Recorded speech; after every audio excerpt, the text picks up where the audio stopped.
नमस्कार बच्चों, स्वागत है आपके अपने YouTube चैनल सिखा हिंदी क्लासेस में। आज की क्लास में हम काव्य सौंदर्य के तत्व में रस पढ़ेंगे, जो कि 2024 और 25 के सिलेबस पर आधारित है। यूपी बोर्ड कक्षा 10 के 24-25 सिलेबस के अनुसार रस में हास्य और करुण रस पढ़ने हैं, जो कि 2 नंबर का ऑब्जेक्टिव प्रश्न पूछे जाएंगे। इसके पहले हमने रस क्या होता है रस पढ़ा।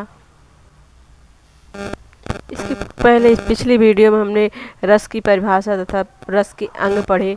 रस के कितने अंग हैं, इनके अस्थाई भाव क्या हैं, विभाव, अनुभाव, संचारी भाव और व्यभिचारी भावों को जाना। रस 9 थे, अब जो है 2 और उसमें बढ़ा दिए गए हैं, वात्सल्य और भक्ति रस।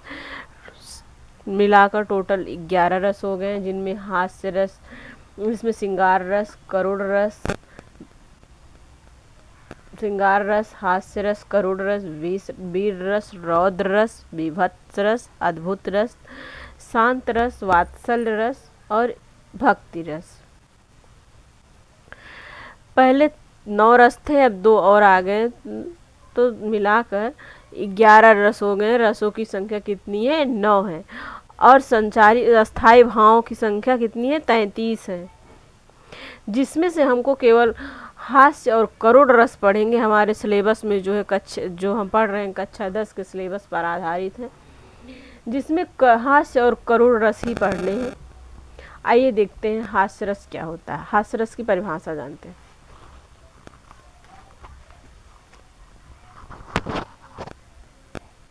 हास्य रस किसी व्यक्ति के विकृत आकार, विकृत यानी कि बिगड़ी हुई अवस्था, विकृत आकार, वेशभूषा, वाणी और चेष्टा आदि से हास्य रस उत्पन्न होता है। किससे? उसकी वेशभूषा, आकार, चेष्टा से जो भाव उत्पन्न होते हैं उसको क्या कहते हैं? हास्य रस कहते हैं। इसके अवयव निम्न हैं। अस्थाई भाव, इस हास्य रस का अस्थाई भाव हास्य है। आलंबन, दूसरे की विकृत आकार, वेशभूषा, वाणी और चेष्टा आदि, ये क्या है? आलंबन है। उद्दीपन देखिए क्या है? हास्य उत्पन्न करने वाली जो चेष्टाएं हैं,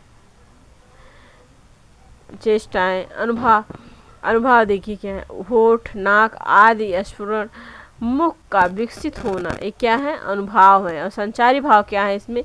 आलस्य, निद्रा,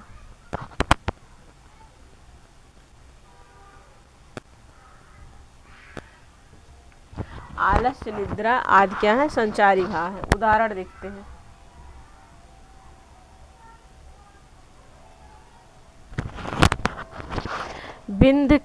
विंध्य के वासी उदासी, तपोव्रत धारी बिनु नारी दुखारे, गौमत मी तनी तुलस सो, कथा सुनि भे मुनि वृंद सुखारे।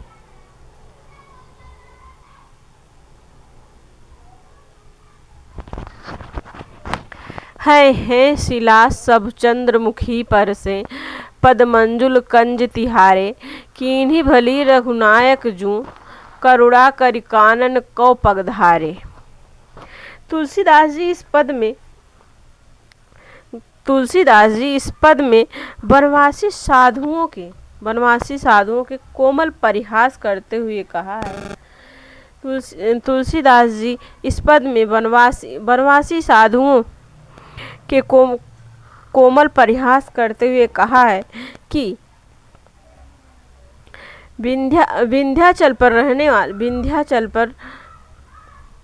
विंध्य के वासी उदासी, तपोव्रत धारी, महाविनु दुखारे। तुलसीदास जी इनका परिहास करते, कोमल परिहास करते हुए कहते हैं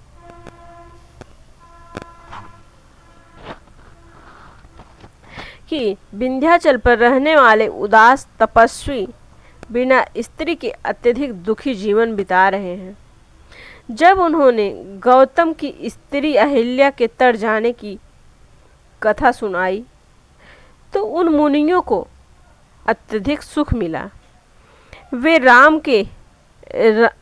राम से कहने लगे कि आपने बड़ी कृपा की जो आप वन में चले आए। देखिए कीनी भली रघुनायक जो करुणा करी कानन को पगधारे।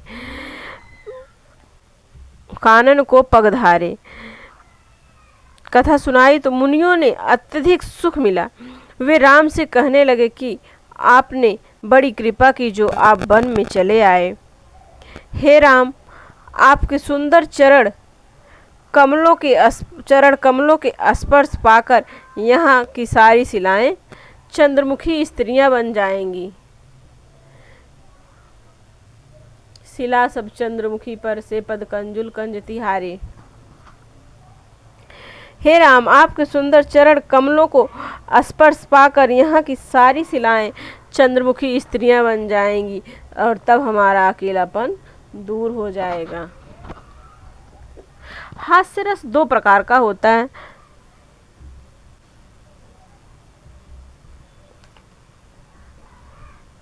हास्य रस दो प्रकार का होता है, आत्मस्थ और परस्थ।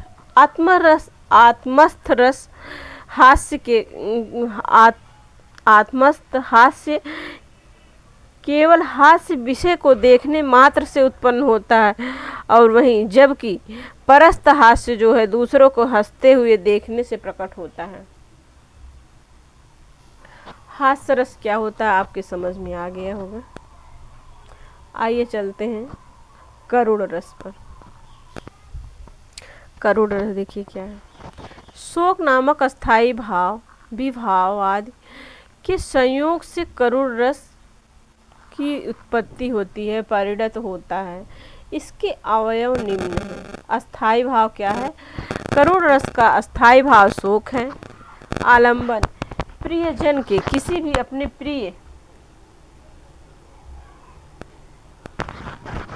प्रियजन के मृत शरीर, इष्टनाश, कोई भी दुखद घटना को देखकर या कुछ अचानक घट जाता है उससे जो भाव उत्पन्न होता है वो करुण रस कहलाता है। संचारी क्या है? संचारी भाव क्या है? निर्वेद, ग्लानि, जो हमें ग्लानि होती है, निर्वेद, चिंता, मोह, विषाद, दैन्य क्या है? संचारी भाव है करुण रस के। अनुभाव क्या है? अश्रुपात, जब किसी अपने इष्ट प्रियजन की मृत्यु हो जाने पर या उन किसी प्रकार का कष्ट होने पर जो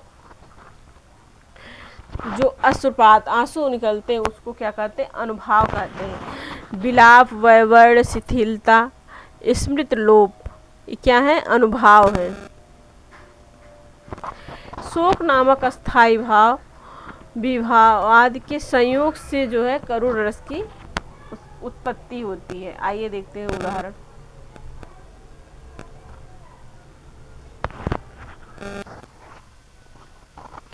राधव गीध गोद कर लीन हो, नयन सरोज स्नेह सलिल, सुच मनहु अरघ जल दीनो। इसमें जो है गिद्ध जटायु की मृत्यु का प्रसंग है। इसमें जटायु की मृत्यु हो जाने के बाद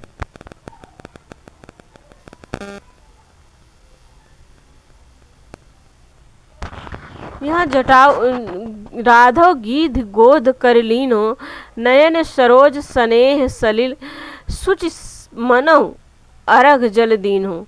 यहाँ जटायु के मृत्यु का प्रसंग है। मृत जटायु जो है आलंबन है, राम आश्रय है और जटायु का शरीर जो है उद्दीपन है। राम का आंसू बहाना अनुभाव है। राम का आंसू बहाना अनुभाव है। चिंता, क्रोध, स्मृति जो है संचारी भाव है। अतः राम का शोक करुण रस में परिवर्तित हुआ है, इसलिए यहाँ पर करुण रस है।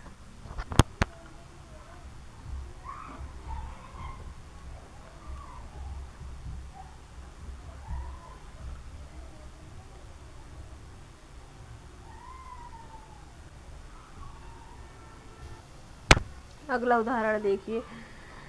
अभी तो मुकुट बंधा था माथ, हुए कल ही हल्दी के हाथ, खुले भी ना थे लाज के बोल, खिले थे चुंबन शून्य कपोल, हाय रुक गया यही संसार। दुखद घटना घटी है। अभी जो है कल जो है उनके माथे पर मुकुट बंधा था और जो है उनके हाथ कली ही हल्दी के हाथ, खुले भी ना थे लाज के बोल, खिले थे चुंबन शून्य कपोल, हाय रुक गया यहीं। क्या है यहाँ? करुण रस है। हाय रुक गया यहीं, बिना सिंदूर अनल अंगार,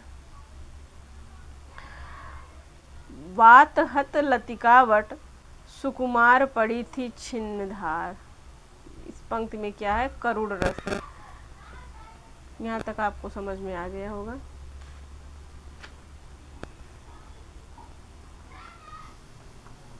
मिलते हैं अगली क्लास यानी कि अगली वीडियो में।